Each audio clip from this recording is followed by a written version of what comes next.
This edition of our weekly webinar series, sponsored by the Committee on the Present Danger of China.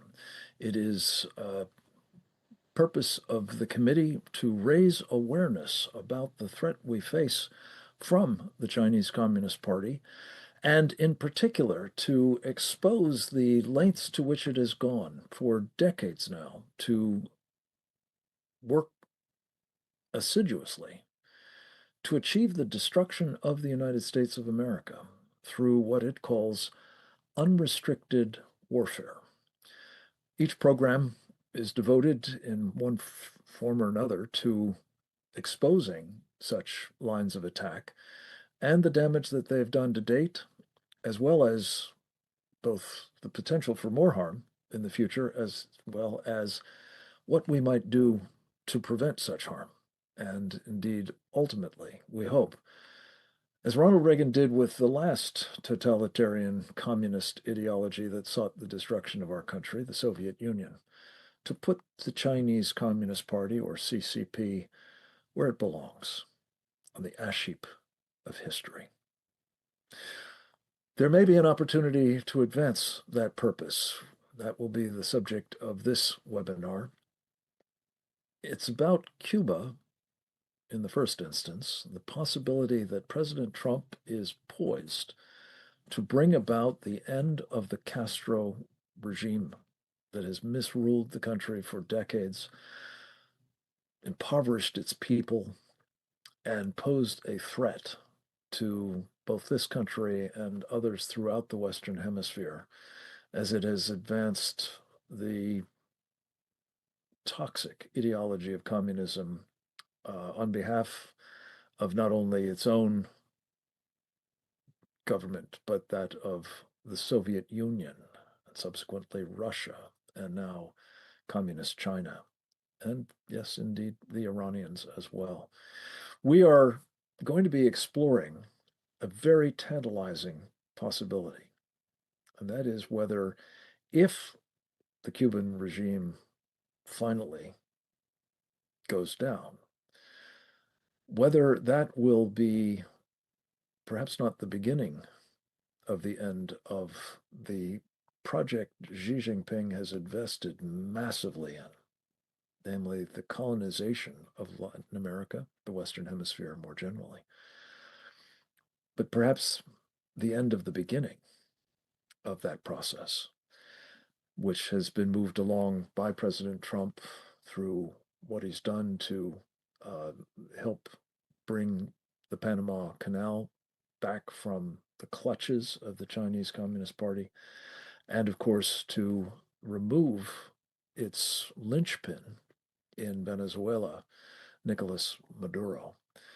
We'll be talking with a group of superb experts on the Chinese and their agenda, on the kinds of operations that might undo its hold on power in our hemisphere, and most especially on what it will mean if, in fact, this critical linchpin of the Chinese and other enemies' penetration of our Western Hemisphere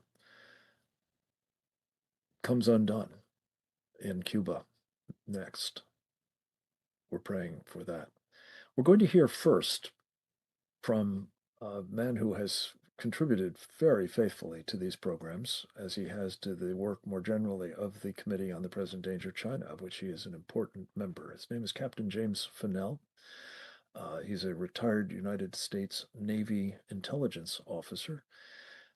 As in the course of his distinguished career in uniform, done surpassingly important work providing early warning of what the CCP and its military, the PLA, the People's Liberation Army, have been beavering to do to achieve the capacity that was absent when they started the unrestricted warfare project, namely to engage in full-on kinetic warfare against our country, but have inexorable warfare, not least, as we often talk about in these programs, with our subsidies notably in the form of the balance of trade or imbalance of trade, notably the money that has been transferred by Wall Street from American public pension funds and private investors as well.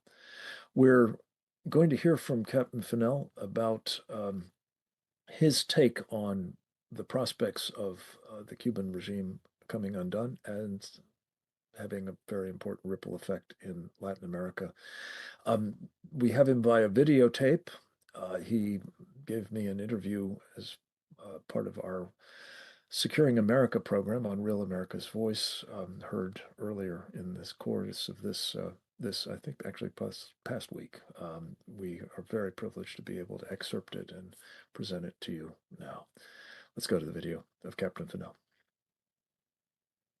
The people of Cuba have been under the yoke of communism and the Castro regime for 6 decades. And so what we're seeing there in the reports of people rising up and attacking police stations and government organizations and whatnot, that's an encouraging sign to me that we're making some progress, at least in terms of trying to get these people to recognize that they can be liberated from this yoke. I think it's clear that the Trump administration and President Trump have gone after liberating the Western Hemisphere, this hemispheric defense of basically saying we're not going to allow Russia and China to be able to have free reign and run around in our hemisphere to create havoc, to flood our borders, to bring in weapons, to disrupt the economy, to support narco-terrorism and drug cartels, all of that. So he's gone after it. And Venezuela was obviously a very clear demonstration of his resolve. What he's done with Panama to wrest the Panama Canal from Chinese ownership, that is another major accomplishment that's not getting a lot of attention, in my opinion. And so now the focus on Cuba, it's a clear signal. And I think it's resonating with the people of Latin America, the shield of America. So there's a lot of effort there.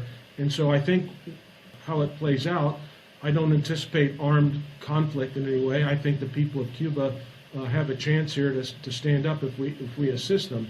There's some risks involved, though, in terms of how the regime may react to their people, and if they take a path like we've seen the Iranians do, that could be, very disastrous.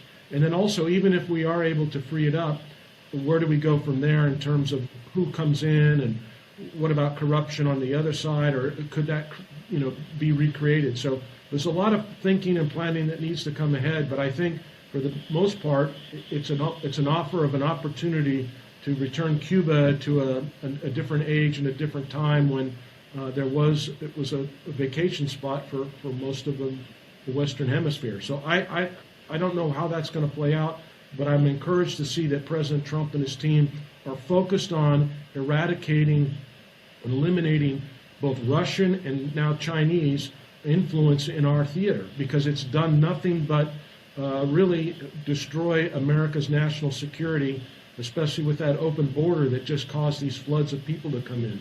So this is a good thing. We hopefully it can be done peacefully with support to the people there that don't want to be under communism. It's clear that those people don't want that, but it's also clear that they've been under it for 60 years, and they're going to need some assistance to get this done if they can.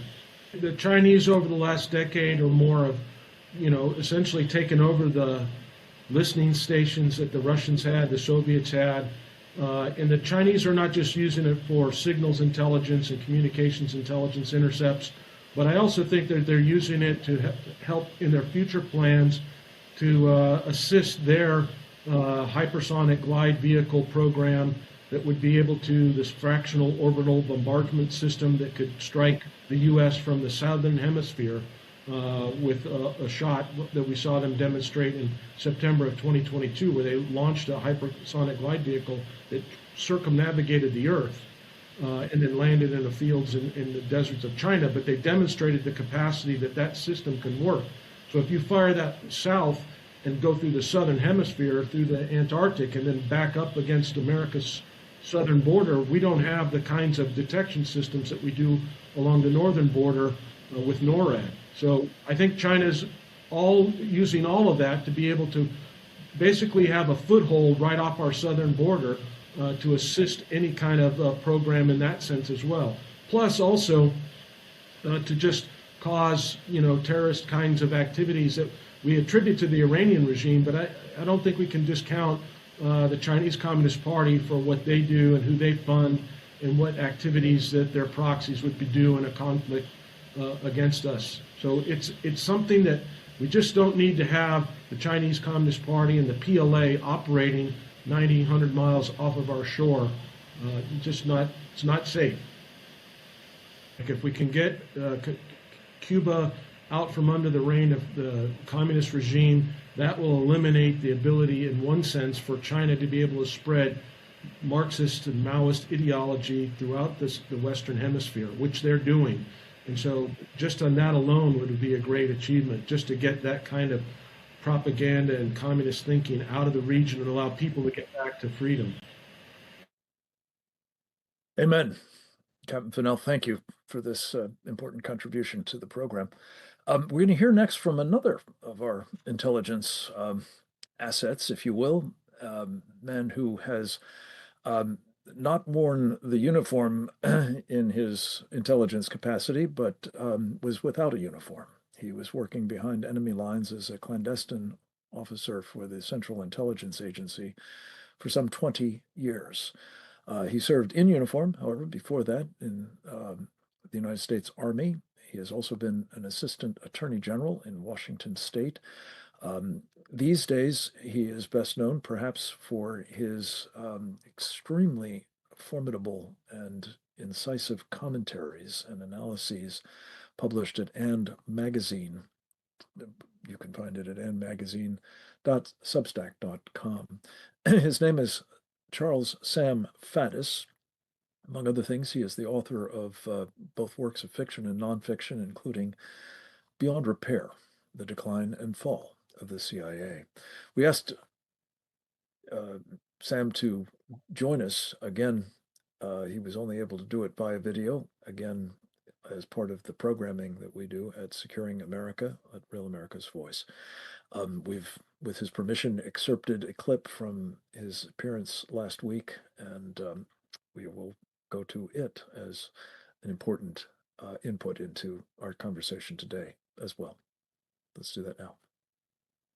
I'm hopeful about the direction that things are going in Cuba. I mean, in terms of our policy toward Cuba and the idea of freedom. And personally, I think that is an example of where we're on exactly the right track. This is economically a very poor nation, sort of tottering along, and starving them of oil and energy is obviously having an immediate impact and a very powerful impact. And I think is a really destabilizing factor. And I think that's a very smart approach, quite honestly. Let's crush these guys. Let's collapse them. The significance of that, I think, is hard for people who, don't spend their lives in national security and intelligence work to understand. But it's not just about freeing the Cuban people. Not that that's inconsequential, because, good Lord, they have lived under tyranny all these decades. But the Cubans are a major force against us in the region. The Cubans are no joke. I mean, their intelligence service is top-notch. They may be the enemy. They are the enemy, but all credit where credit is due. They have eaten our lunch many times, run circles around us, penetrated our intel service, run double agents against us. I can't even begin to identify how many guys we thought were working for us, and the Cubans were playing us for years and feeding us false information. And their special forces, those are the guys who kept Maduro in power. Everybody remembers this operation to go in and grab Maduro. Okay, well, basically everybody that we ended up having to kill in that operation was actually a Cuban soldier. They were all Cubans. That's who kept him in power. So they are a major hostile force in this hemisphere with huge reach. So taking down Cuba doesn't just mean freeing the Cuban people. Again, that's a big deal. But now you have taken away that intelligence service, those special forces guys, those guys, that have been all over the hemisphere for decades. I mean, let's remember, we had to track Che Guevara down. Some of my instructors way back when were guys who had been involved in that operation to hunt Che Guevara, because even then, decades ago, they were spreading the revolution everywhere in the hemisphere. And now that they have linked up with the Chinese and amplify that and are part of that effort, it just makes them that much more dangerous. So I think we are on a good path, and I would encourage us to just stay the course and let's bring these guys down. It will transform things. The impact of that won't just be freedom in Cuba, which is big deal. It will be we are all safer in a whole lot of ways. Cuba functions as a huge technical collection platform for both of those entities. It gives them 90 miles off the coast of Florida the capacity to attack our communications, our cyber infrastructure, all of that. I mean, periodically somebody will run an article and say, hey, the Chinese are in Cuba, and it splashes in the news for a while. Okay, well, that's great, but the truth is the Chinese have been in Cuba for a really long time, and not with a handful of guys. They have big listening posts and platforms and technical capabilities. The Russians, the same.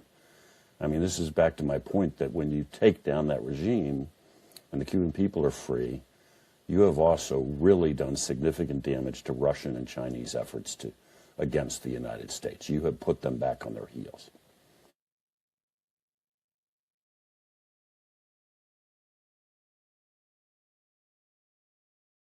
From your lips to God's ears, Sam Faddis. Thank you for this contribution. Sam is Captain Jim Fennell, a member of our Committee on the Present Danger of China.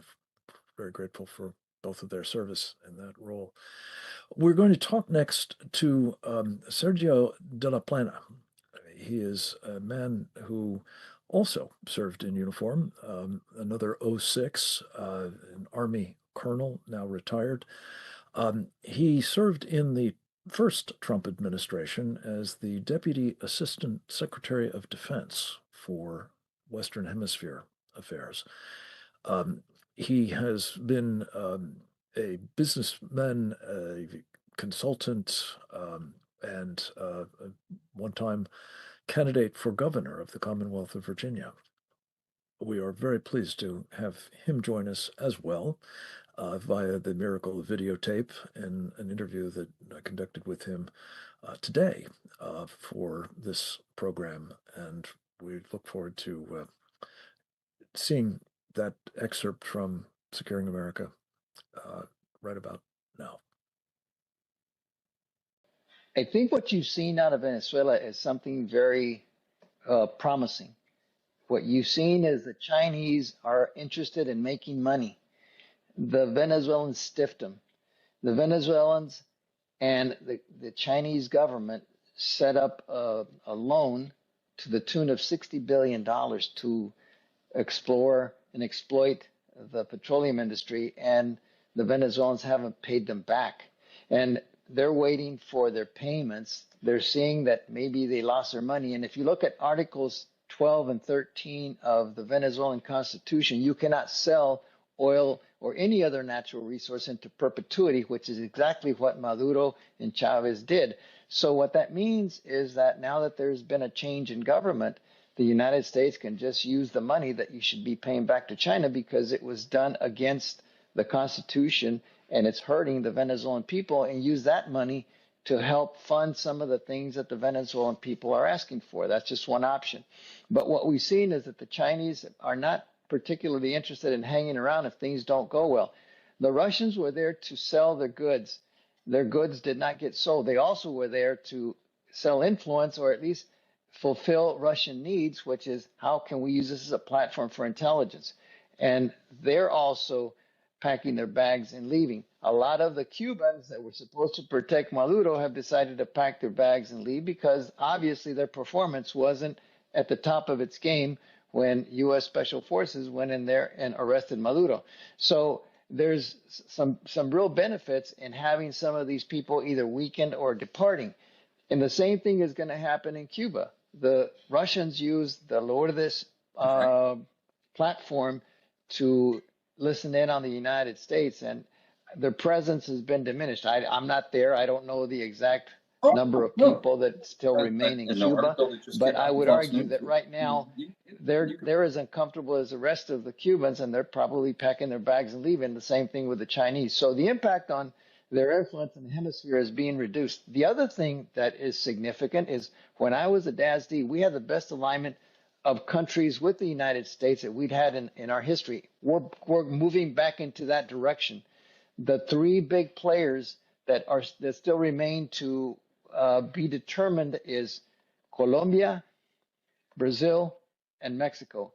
I don't think Mexico is going to go anywhere because they've already established one-party rule, and Mexico is not in a good place as far as governability because they have just one party that governs everything. And Brazil is attempting to duplicate the Mexican model by Lula, who is a convicted felon. And in Colombia, I see more promise. I believe that there's a good chance that these upcoming elections in the next few months are going to yield a U.S.-aligned president that we can work with, especially when we're dealing with the production and cultivation of drugs that are coming out of Colombia, because the cocaine's still coming. If you look at the price in the streets, it's still there. There has been a significant interruption with Oleg, the attack on the could fast you boats, post but there's still the an drugs still article coming that, in. So I think with a Rick Colombian Clay has written government about that's more Cuba aligned with the on United the States, we can CPDC work that website issue while we're a doing little all this? stronger. There's Is also that too hard? the whole issue of Yeah, if you could. what the world is I'd seeing like to and plug it. the I'll misery send it to you that as a communist signal regimes bring to the region. copy. And we're also seeing And that if you the can throw it up Chinese there, haven't I would quite take yet down, not take down, but established move the Brian's sufficient off links of to be able to it doesn't fully need a permanent have place up a there. significant level of We influence can stick it there. Okay. politically and Great. culturally Thank you so much. with the hemisphere. So they're big on being able to continue to do trade because they're mercantilists. But at the end of the day, as we see these countries align with the United States, you see greater levels of cooperation with the United States. The realignment is occurring.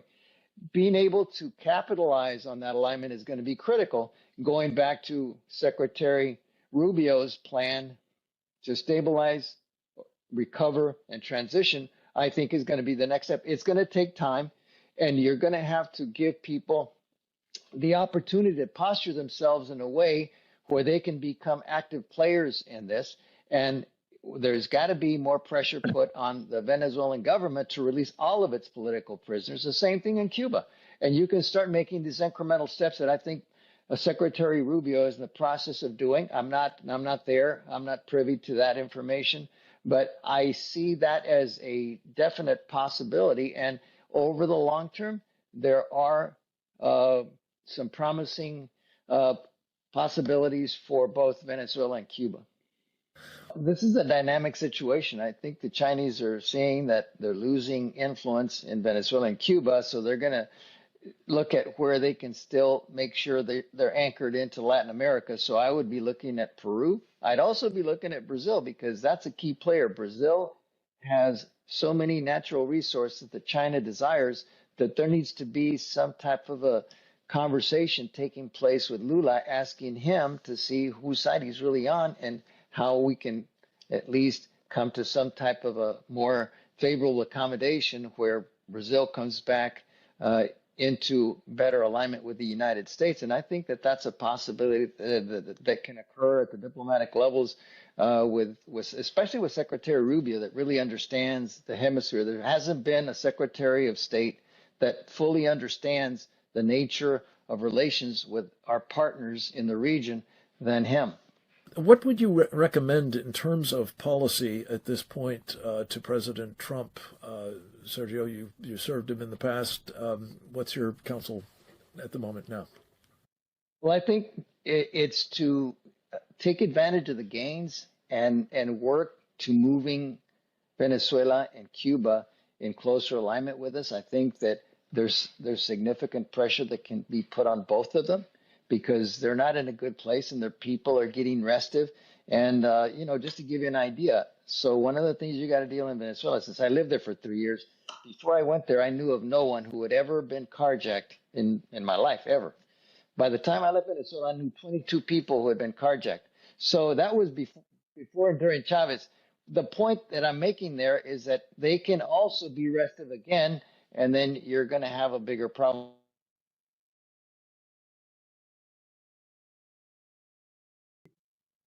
Well, we seem to have truncated that. We will fix it in post-production.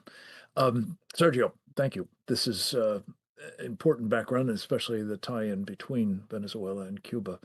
We're going to hear finally from a very prominent figure, a leader in many capacities over many years in his native Peru, as well as its representative at the United Nations. Francisco Tudela is the former vice president of Peru. He also served as its foreign minister, was, interestingly enough, the senior most Peruvian government official who was taken hostage by the Shining Path when they seized a party that had been hosted by the Japanese embassy back many years ago. His tale of escaping their not so tender mercies is quite an interesting one. Francisco also joined us on Securing America earlier today. We are very, very much pleased that he was able to join us in this fashion. His insights into, in particular, what the collapse of the Cuban regime will mean for his country and others throughout the region that have, to varying degrees, suffered egregiously from the blight of communism and the subversion of the Castro regime and its friends. His insights into all of this and the hopefulness that he has, I hope you will find inspiring, as did I. Let's go to the video with the Honorable Francisco Tudela now. I think that Cuba is a myth in Latin America and around the world. You have these T-shirts of the Che Guevara and the idea that Cuba suffers from a kind of perpetual embargo from the United States. That has not been true. Cuba has been trading with the whole world, and now it has an embargo, but it's an embargo that it's seeking the freedom of Cuba. The problem is with who the US has to negotiate to get that freedom. And so the fall of the Venezuelan dictatorship and the system, the gradual system that has been established in Venezuela, has in fact by itself blocked this parasite state that is Cuba, that lived from Venezuelan oil. That situation is finished. Cuba has been in a very aggressive mood in the last decades. It has built up the Forum of Sao Paulo, that is a fifth communist international in Latin America and Spain, with José Ignacio da Silva Lula, the president of Brazil, in 1990, just before, 1 year before the fall of the Soviet Union. And with the help of the G2, the Cuban intelligence service, they have been extremely subversive in Latin America and cooperated with Chavez, with Maduro, with Lula, with the Kirchner and Peronist government in Argentina before Milei. It has had with Evo Morales in Bolivia, with Humala in Peru, it has had a huge negative influx in this continent. So if Cuba is liberated, the mythology of the Latin American socialist state will be finally destroyed. I think that the US, especially in the case of Iraq in 2003, learned a very important lesson. You cannot decapitate a regime, fire its armed forces, fire its police, and expect not to have an insurgency and a huge resistance. So in fact, we are now in a transitional period. Of course, it's a dangerous period in which you have to negotiate with those elements of the communist regime that want to collaborate and that want in a certain way to gain certain immunity. I have the impression that is the case of Delcy Rodriguez in Venezuela. So in fact, I don't believe that we'll have a color revolution in Cuba. I do believe that when communist regimes, because Cuba is different from Venezuela, that when communist regimes crumble, they become dust, as it happened in Romania, as it happened in Eastern Europe. So in fact, what we have to have in mind is that the fall of the Cuban regime might be more similar to the Eastern European communist regimes when they went down between 1989 and 1990 than to the Venezuelan case. Because it's a very rigid structure of the Communist Party.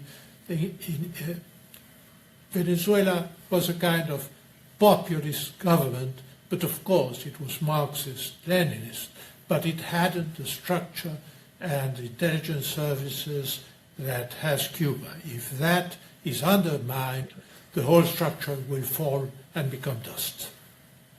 That's what the negotiations between the US and the Cuban regime is looking for. The danger is, of course, always that the Castro family, or this huge military conglomerate headed by the Castro family that controls all economic activity in the island, might keep part of its power and become a corrupt oligarchy. So that must be avoided. The way to avoid it must be looked for, must be sought. I think that the influence of China is shrinking. It's shrinking because of the proactive access of the US to Latin America. Two central documents, a strategy for national security of the White House, dated November 2025, released the 4th of December, and then the Strategy for National Defense, the Pentagon document. Those two documents have been read in all of Latin America. The priority now of the US, of course, that doesn't mean setting aside Europe or its allies in NATO, but the priority is to make the Western Hemisphere safe for freedom, safe for democracy, representative democracy, safe for its Western roots, because we have to understand that Latin America forms part of the historical Western world. Its political categories are 100% Western. So it's not like in Asia, like Vietnam, in which you can accept a kind of dictatorship with which the US would be in good relations. Latin America has the republican system as the base of all its politics. The idea is to develop that republican state, to have a free economy and no extra hemispheric powers having an hegemonic position in this country. This lesson has been learned by everyone. Fascinating insights, as well as a very hopeful picture of what may come in Latin America, not just in Cuba, if indeed the government of the Castro dynasty collapses. To assess whether that is in fact in prospect, we wanted to reserve to our last presentation and the one live here in our our webinar. The insights of a man I've gotten to know a little bit of late and am enormously impressed by. His name is Rick Clay. He is a Marine and Army Reserve veteran, as well as a geopolitical analyst, highly accomplished entrepreneur, but also a man who has served his country in Iraq during the efforts to reconstruct the country in the aftermath of its liberation by American forces. That I think has given him insights into and a very highly sophisticated ability to assess the kinds of dynamics that are at work in Cuba today. He's the author of a piece that we will post momentarily, I hope, at the website of the Committee on the Present Danger China. That would be presentdangerchina.org, entitled The Structural and Systemic Collapse of Cuba. And it actually goes so far as to assign a timeline for that to happen. I believe the paper was issued on the 14th of March, and the window in which our next presenter, Rick Clay, is speculating these various forces, which he will, I hope, describe for you, will in combination make absolutely inevitable the fall of the Castro government, perhaps within as short a time as 14 days, and as long a time as 30. So we're going to hear from Rick, and then we'll have an opportunity to engage in a bit of back and forth with him after his presentation. And I'm very, very grateful to you, Rick, for both patiently waiting for these other presentations to be made, but also for capping off our webinar with your deep dive on the things that are operating at the moment that are, from our perspective, very, very promising indeed for the people of Cuba, and as we've been discussing, hopefully to the hemisphere as well. Over to you, sir. Well, thank you for having me on, Frank. I appreciate that very much. I enjoyed your guest analysis of that, because it actually feeds into every aspect of the letter. I mean, of the study that you're going to graciously post on your site. And you can't think about Cuba in an asymmetric way. You have to look at it what I call a geospatial symmetric warfare. And what that means is Cuba has a big effect on just about every theater that we're currently involved in a large way or a small way. And that is it's an underlying campaign, symmetric warfare, that the current administration has shifted. And as your previous guests and other guests have said, under the national security strategy, we've moved our focus away from Europe. Now, that's not to say, just like your previous guests have said, that it's not important. It's very important to us. But we have focused to more of a Indo-Pacific theater. Also, with another focus on the Monroe Doctrine. And quite frankly, I believe that the people like to refer to what's being done in our hemisphere as the Monroe Doctrine. And quite frankly, I believe in 100% is exactly what it should be called now. Growing up, when I was going through my political science years, when I was in my formative years, I studied the Monroe Doctrine, and I always thought that this was, our hemisphere was often being overlooked. And it was. And the only time that it ever became, part of the central national security strategy was Cuba and its relationship to Russia, the Soviet Union. I'm sorry. And with the collapse of the Soviet Union, China has stepped into that void slowly and slowly and slowly. Now, a lot of people think that China's incursion into our Western Hemisphere actually is a new occurrence. It's not. It's not. It's been around for a long, long time. Particularly, almost as soon as the Soviet Empire collapsed. China started moving into the hemisphere in a very big way. And mostly it had to do with oil and gas at the beginning. A lot of people don't understand that the geology of Cuba, right off its coast, there's a very large oil and gas field. And the Cubans actually leased that out to China, just as they have done in Venezuela. And then you have migration. China, its next step was with the open border policies. It started coming into our hemisphere in a very big way with immigration. A good friend of mine, who's Michael Yon, Y-O-N, he's a gentleman that I've known for many years. He's a war correspondent. He loves to go into these progressive areas. He spent a lot of time down in the Darien Gap. And for your listeners who don't know what the Darien Gap is, it's down in Panama. And you're looking at the area where most of the migrants who are coming into or on their way to the United States have to go through that area. The Chinese set up this is jungle area. 10% of the people that go into the Darien die for a lot of reasons.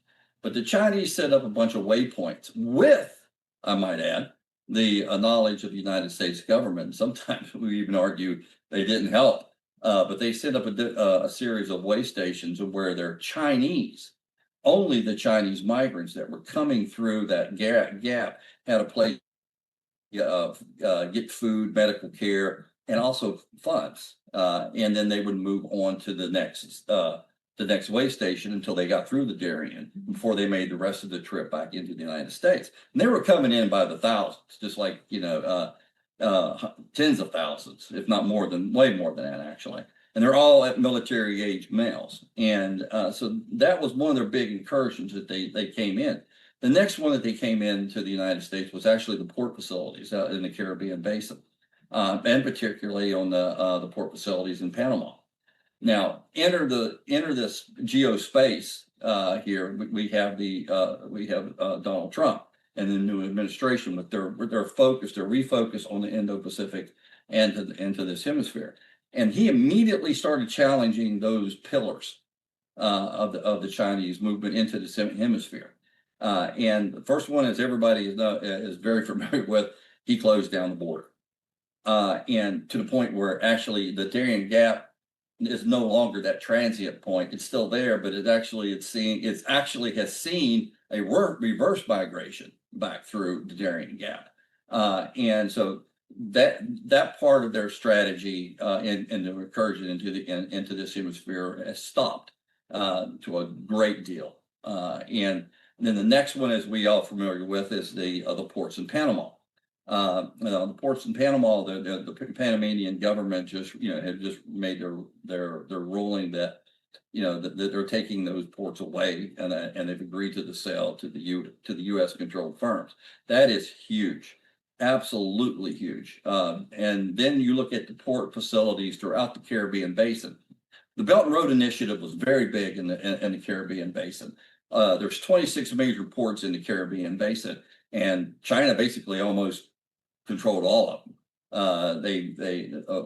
Their Belt and Road, they would come in, they would build these ports, and with their own equipment. They had the metadata from this equipment. The intelligence gathering capability of that was tremendous, and a lot of people don't understand the impact of that. Well, the Caribbean, the Belt and Road Initiative is really losing out of its favor, and it's throughout the whole world, because a lot of people have learned that the Belt and Road Initiative is basically where the Chinese, their economy is built on debt, and they build up this big debt with these ports, and they know very good and well these Caribbean countries cannot pay that back, and because the long play is not them paying back. The long play is actually to seize control of those assets, and that's what they were doing. Now the United States, through the DFC and Exim Bank, are moving into that space right now. And there's a big push right now in the Caribbean-based governments that are wanting to get out from underneath their obligations to the Chinese government and replace that with U.S. financing through the DFC. That's the United States Financing Corporation. They do a lot of the underwriting for U.S. loans, and they work with all the major banks. And we're going very heavily into the Caribbean basin now, and that is a very good thing. And then the other big pillar that China has moved into was Cuba. Now, and Cuba and Venezuela, and you have to look at this as a world stage, as a world geopolitical arena that Trump is moving against. What happens in Venezuela and Cuba reverberated all over into his complete strategy, and that is to confront China. And he's doing it. He's doing it in such a way that the United Nations or the world has never seen a doctrine like this or a strategy like this since the Sykes-Picot Agreement of 1916. Now, many people who understand what that means, the Sykes-Picot Agreement of 1916 basically outlined the borders and the geopolitical space of the Middle East that we now that we're dealing with. It was a transformative agreement that was put into motion by the world powers, and it has shaped the world powers ever since 1916. Most of our conflicts in the Middle East and how they affect all these different regions. And Trump's new strategy that he's taken on to China and where he's going into the Middle East, what he's doing with Iran and so forth, has just absolutely geared at blunting the Chinese juggernaut that was building up. Now, everybody makes a big deal about the Chinese economy. The Chinese economy is not what it seems to be. It's teetering, and Trump knows this. I've given many reports on the state of the Chinese economy, and at no time in our relationship in modern history with China, and I would probably take that back to Obama, but not Obama, Clinton, because China hadn't really stepped onto the world stage until Clinton gave them world status and world trade status, and then they just exploded, and they've been gradually, meteorically moving up the chain, and for the first time since that, the early 90s. The United States is in it's in its most strong position that it's ever been in against China, against our near peer adversaries that we considered was China, Russia, and that was really pretty much it. Other powers were just axis of evils. They were the Johnny come lately players, and Iran was in that stage. Now, what you see now, what's going on in Cuba. I've looked at a lot of the things that's happened, that structurally is wrong with Cuba, and there's so many. You have it's a convergence of the governance of decay, of the economic insolvency, in its energy collapse, social fragmentation, geopolitical instability. These are things that have been going on for years that are now culminating. When Cuba lost its lifeline to Russia, it really impacted them tremendously because they had built this economy based upon a fake energy reserve. And that energy reserve was Russia and Venezuela. Without either one of those, their economy can't exist. They only have two main power plants in that whole country. As we're speaking right now, most of Cuba, outside of Havana, only get power about 2, maybe 3 days a week for 4 hours. That's it. And some places don't even get that. And of course, if you don't have power, you don't have you don't have sewer systems, you don't have water. The infrastructure completely falters. And they had an antiquated infrastructure system to begin with. Their power system, their grid system, their water distribution systems, their sewer systems, their dry storage, cold storage. A lot of people don't look at that stuff. I do, and they're in collapse right now, systemic collapse. because they don't have the power to do this. And I'll give you a case in point that just happened. Code Pink, who is a left-wing organization that's funded, by the way, by the Chinese. It's an American that lives in Singapore, and he's one of the biggest. He's a Marxist. He's a Maoist, actually, and he funds a lot of these left-wing organizations. Well, they just went to Cuba to celebrate, to protest against, this as inhumane blockade that the United States has imposed on Cuba, as far as oil is concerned, from Venezuela and from Russia. And they went down there and they stayed there's a little area in Havana, which is a tourist area, and they stayed there. Very expensive, very exclusive. It is the only place in Cuba that gets 24-hour power, and it's only like a 2 or 3 block area that gets it. And they threw a concert. Now, when we think about a concert, we think about thousands of people. No, this was only probably about 1,000 people. And it's more aligned to a concert you would see at the beach on spring break.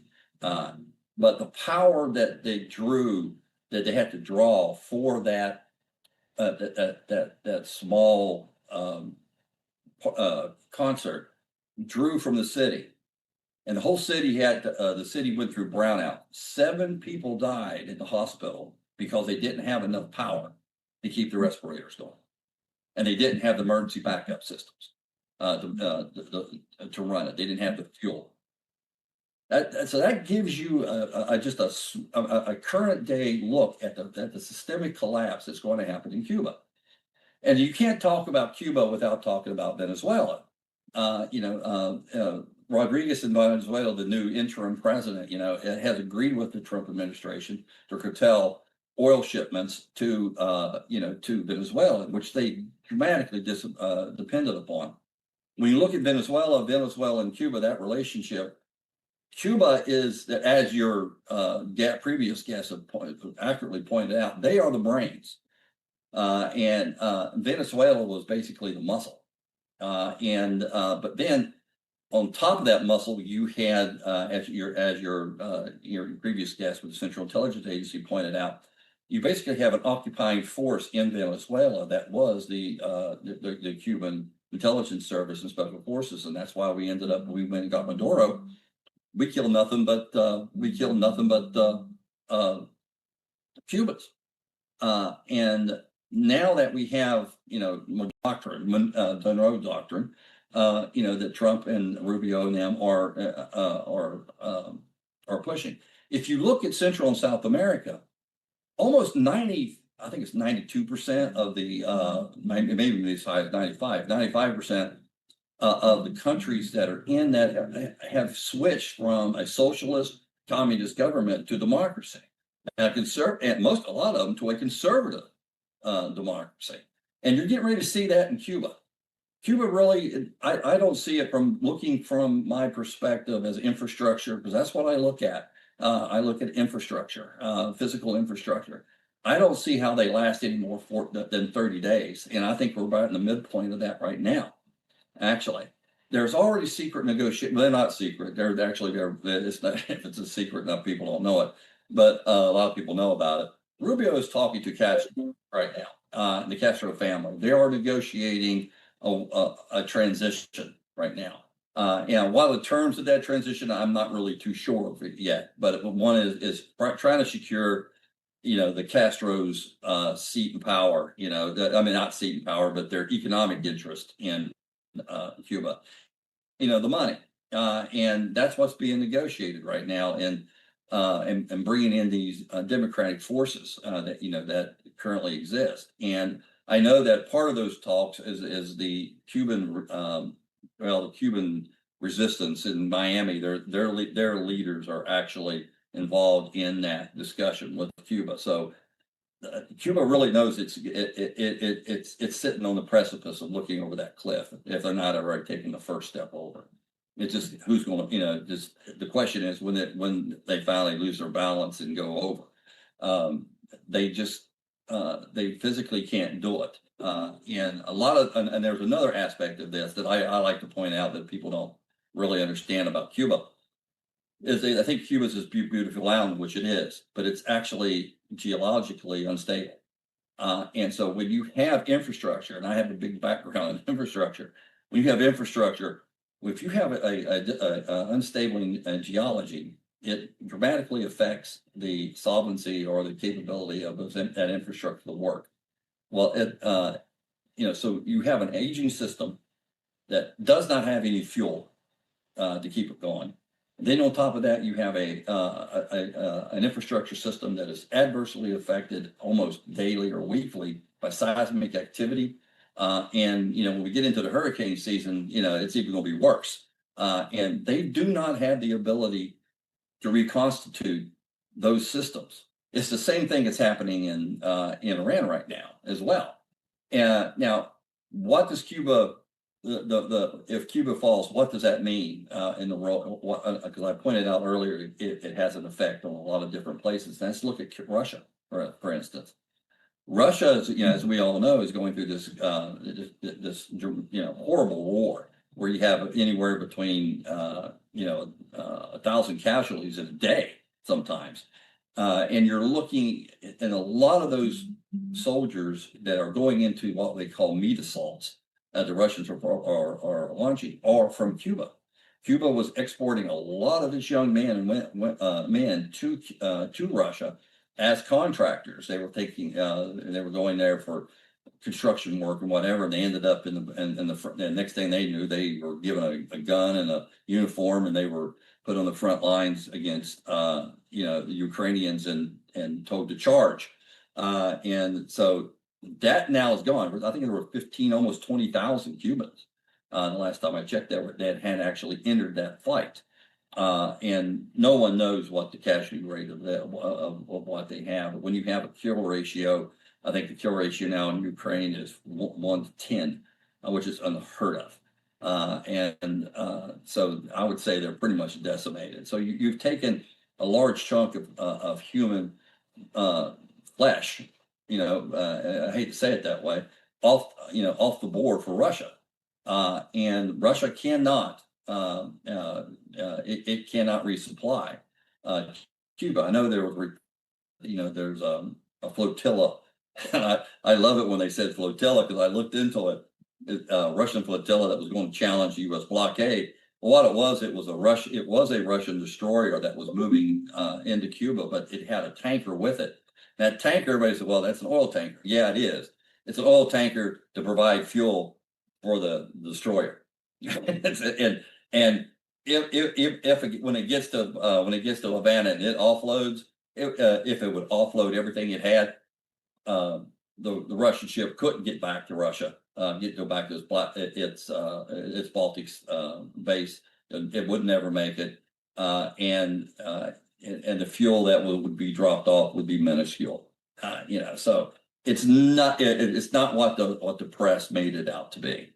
So at that point, that's pretty much how I see how China is actually being blunted in this geospatial symmetric warfare that we are perpetrating against them now, and we are in one of the best positions we've ever been in.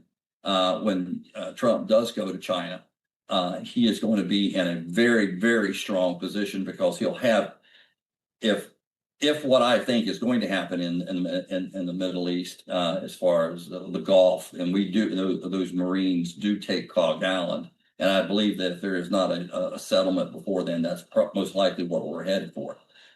Then you control. Once you control that, it's like 17% of the oil that goes into China as far as exports. Then when you add that to all the other sources of oil that we as Western powers actually have influence over, whether through choke points or for direct relations, economic relations, you're looking at 90% of China's fuel, oil reserves or energy reserves coming into it that we would control. And that is a huge, huge bargaining chip. A huge huge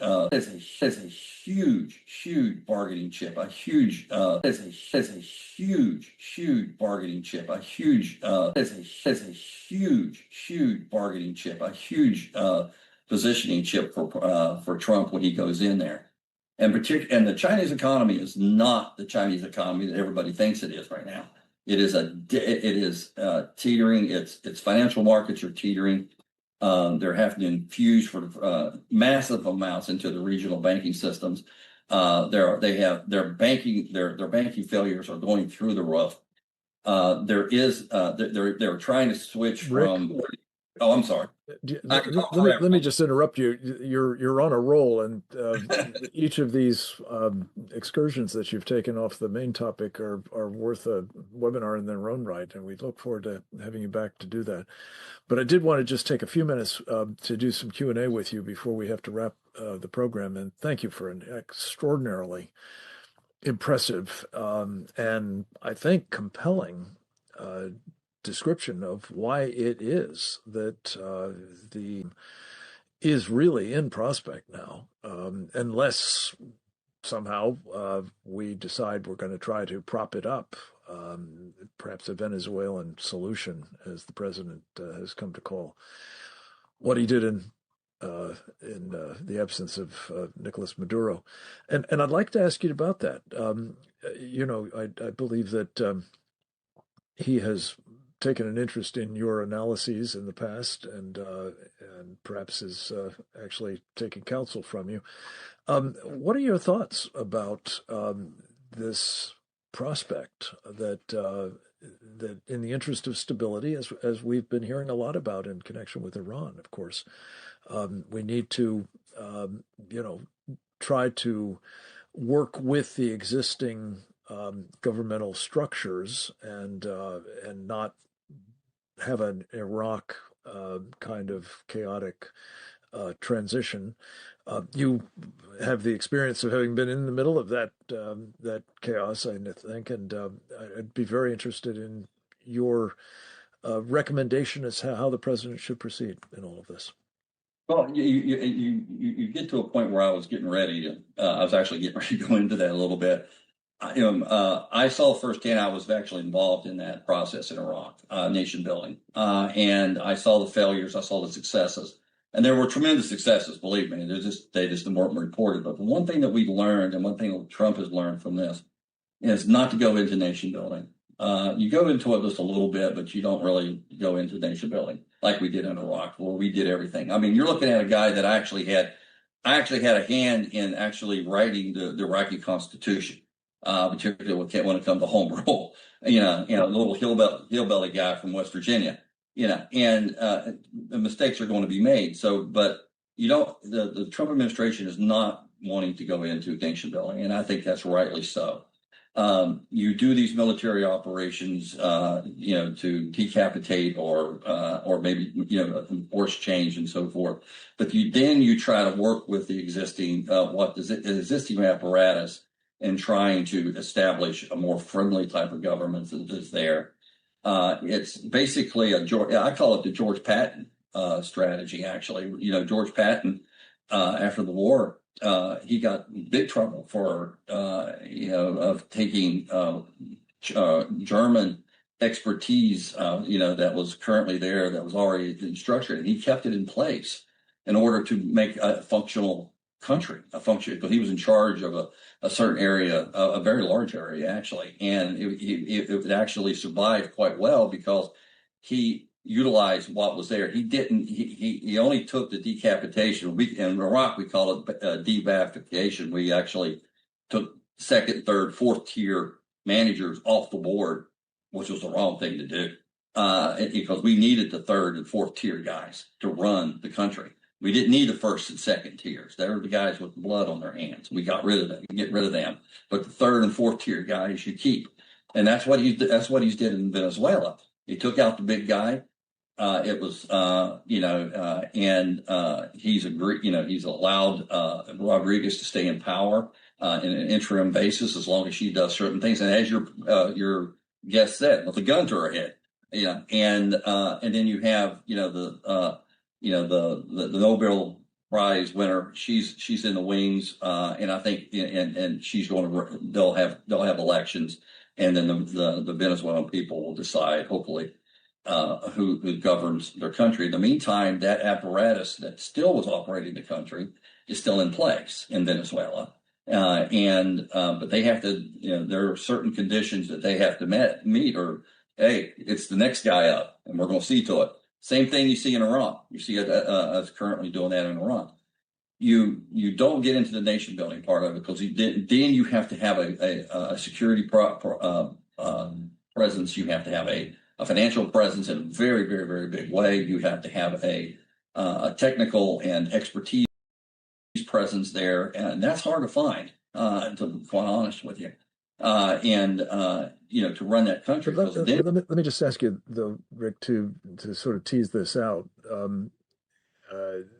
There are those who believe, and I think I'm among them, that if you wind up preserving a regime, especially if, as we're now hearing, one of the candidates for the replacement for the Ayatollah is one of the most vicious butchers of the Iranian Revolutionary Guard Corps, and that's saying something, that you wind up, betraying the people of the country in question, and presumably, at least for a time, perpetuating their enslavement by these horrible, totalitarians, whether they're of the Islamist stripe or the communist stripe or of some combination, perhaps. What is your recommendation? I get that, nation building is not something we want to engage in, but what's the alternative that does not wind up leaving, essentially that oppressive mechanism in place, as I'm concerned is true in Venezuela at the moment? Your thoughts? I understand it is a big concern. That type of governance is very, very hard. You have to encourage Venezuela. You're seeing that right now. He took out the head, but the apparatus is still there, right? And they have to meet certain conditions, and one of those conditions is going to be free and open elections. And so the Venezuelan people have to make that stand. They're the ones who have to get up, and they have to make that stand. Same thing you see in Russia right now. I mean, not Russia. Iran. The president and the crown prince have all said, hey, just right now. They even made it today. I even saw the announcement by the Admiral Cooper that Venezuela, the Iranian people are going to stay in place, but it's up to the Iranian people and the Venezuelan people to do their part. And that is sometimes it's going to be bloody, as we have seen in Iran already. And it may very well be bloody in Venezuela, but they have to stand up, and we're going to see the same thing in Cuba.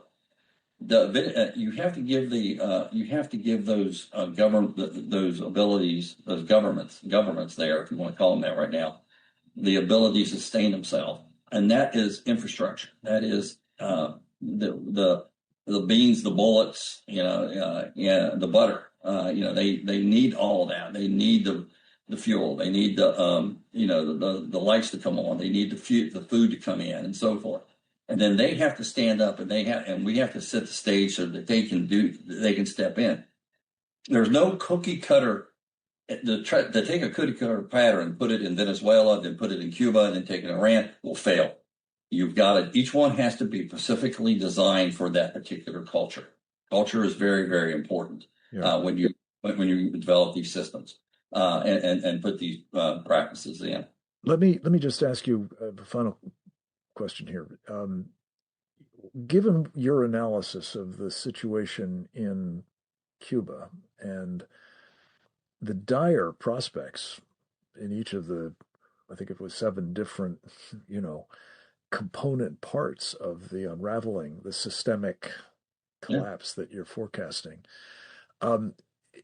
is there an alternative here to essentially making all of these Cubans sort of wards of our country, if it does in fact come apart at the seams.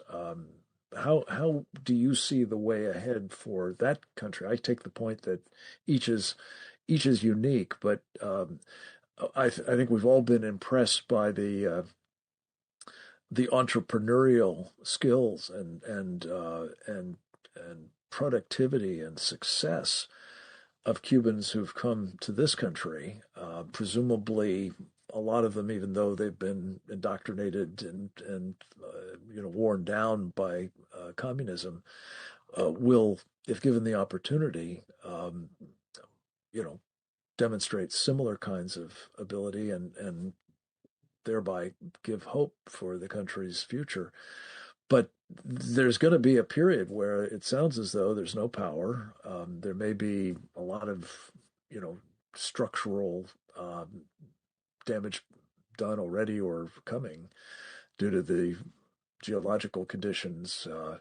The other sort of lingering legacies of the ancien regime. What's the way forward, sir, in Cuba specifically? Well, Cuba, I think these talks are going to be, these talks are very key. And I really have faith in Rubio and being able to, I think Rubio might probably go down the most consequential Secretary of State since Kissinger, to be honest with you. He understands the language, he understands the people, he understands the culture. All right, that's huge. That's very good. I think that he's going to be able to work out a system or agreement with them that the powers that are still there will actually relinquish their power to some degree and agree to some different types of democratic governance. And how that works, there's so many different variables that can come into play, and that's what you're going to see. I don't think you're going to see a structural collapse on the scale that you see and that we saw in Haiti, just to use an example in our own hemisphere. If you look at Cuba outside of Havana looks like Haiti almost. So but I don't think you're going to see that type of collapse. I don't think we will allow that to happen. And I don't think the world's going to allow that to happen because quite frankly, once that mechanism is put into place, that governance mechanism is put into place, which I think is going to be based on democratic elections, you're going to see a almost instantaneous, and I mean this literally, it's going to be a gold rush. There's so much gold there. You're going to see an oil and gas rush. There's so much oil and gas on the shelf right outside out there. We've known that for decades. It's not a secret, and only the Chinese have been able to exploit it. We haven't. You're going to see a land economic development rush like you've never seen before since the days when when we told everybody to go out west. There's free land out there. You're going to see a huge rush going into Cuba. So I don't think I don't think you're going to see the big migration out of Cuba either. I think the people of Cuba love Cuba. They absolutely love it. They're so much they're willing to go through the hardships they're going through. Yeah, well, there may be a considerable remigration from. And I think there will be actually. I really think there will be, and that's a good thing. And capitalism and democracy will lift them up. It will. Yeah. Well, and again, to the point of this program, it will undoubtedly, if it happens in Cuba, it will undoubtedly further reinforce the trends or the impulses that each of you has spoken of in your various ways to, give a new lease on life to people throughout the Western Hemisphere, those especially who have been suffering under one form or another of this kind of socialist or worse yet communist, oppression. Rick Clay, thank you for being the last man standing. In fact, the only one literally standing for the moment in this program. I'm so grateful to our other speakers, Captain Jim Fennell, Sam Faddis, Sergio de la Pena, and of course, the Honorable Francisco Cedula. It's been a very important conversation and one that I think is probably as hopeful as any that we've been able to show in this space. Not least, Rick, to some of your points about the trouble that the Chinese are in as well. The Chinese Communist Party is in. And I look forward to another conversation soon in which we talk about putting the CCP on the ash heap of history. We're going to leave it at that for the moment. Thank you to you all for listening, either in real time or in the further circulation of this program. We urge you to help with that by sharing it with your circles of influence, and that you will, in fact, as a result, go forth and multiply. God bless you all. Over now.